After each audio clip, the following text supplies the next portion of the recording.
ओरैबायदि मोजां भिडिअ ओंखारदों आरो ओरैबायदि मिनिनो ओंखारदों आरो आदा आलफ्रेड भिडिअखौ नायनानै जोबोद मिनिबाय माबा मुलिनि आरो अनेक बेलेग बेलेग मुलि ओंखारदों आरो मुलिनि बेलेग मुलि आरो जेनेबा गोलाव जानाय गोलाव जानाय माने ओरैबायदि आंबो अनलाइन खालामबाय आदानिफ्राय आदानिया आंबो बिहरबाय अनलाइन खालामबाय आरो माबा फान्थाव गोदो जानायनि मुलि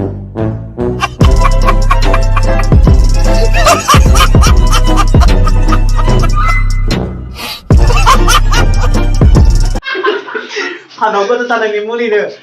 आंबो अनलाइन बिहरबायलै आदानिया बिहरबाय आंबो नांगौ लाखिनो दे जागोन आंहा आदानिया बिहरबायलै दे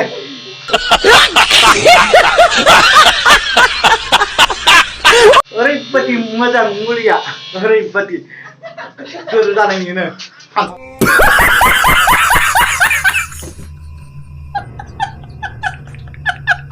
फानो गोबांथार मुलि दङ नै देखाय गोबांथार मुलि फानो दा बेनि थाखायनो भिडिअ खालामनो आं फैदोंमोन ओमफ्राय गोबांथार मुलि दङ आङो सेपारेट भिडिअ बानायबाय जेरै जोंहा ब्लेक कब्रा दङ बेयो हौवाफोरनि आथोनखौ गिदिर गोलाव खालामग्रा गिदिर गोलावल' नङा माने गोराबो खालामो माने स्ट्रं खालामो आरो गोबावसिन थानो हायो आरो बेल' नङा हिन्जावफोरनि थाखायबो माने बे हिन्जावफोरनि बे गोजौनिखौ गिदिर आरो मोजां शेपआव दोनो जाहैदों इयार्सआ आप टु 30 इयार्स बेनिफ्राय मेक्सिमाम 35 इयार्ससिमखौ बाहायनो हायो जाहैदों बेखौ बाहायोबा माने माखासे जानाय लोंनाय नेम दङ बेफोरखौ गारनांगौ आरो दा आङो सेपारेट भिडिअ बानायखाहाय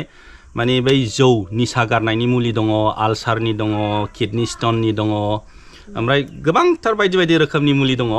माने मोनसे भिडिअआव होजोबनो हाया नालाय बे आयुर्वेदिक मेडिसिनखौबो फानो बेल' नङा मोनसे गोजोनथाव खौराङानो जाहैबाय आलाय आरन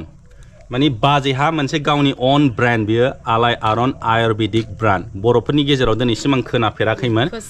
फार्स्ट टाइम ना बर'फोरनिफ्रायबो मोनसे फार्स्ट आयुर्वेदिकनि ब्रेन्ड ओंखारबाय दा बाजैया बेफोरबायदि मुलिखौ फानो आरो नोंथांमोनहा खोनाखाबाय बेनि थाखायनो नोंथांमोनहा नेक्स्ट भिडिअआव नायोबा आंनि बे नेक्स्ट ब्लगाव नायोबा ब्लगथ' होनला नेक्स्ट भिडिअआव आङो डिटेल्स गासिबो माने शेयार खालामजोबखाबाय आरो मा मुलि दङ बेसेबां दामनि आरो माबाफोर डाउट दंबावोबा बाजैखौ कन्टेक्ट खालामहरबानो जाबाय जायफ्रा माने फार्मासि दङ बिसोरबो माने बेखौ माने फानहैनो हागोन आरो गावसिनि फार्मासिफ्राव माने हलसेल रेटआवनो होगोन जाहैदों हलसेल रेटआवनो खोनाबायना जुदि नोंथांमोनहा फार्मासि दङबा गाव गावनि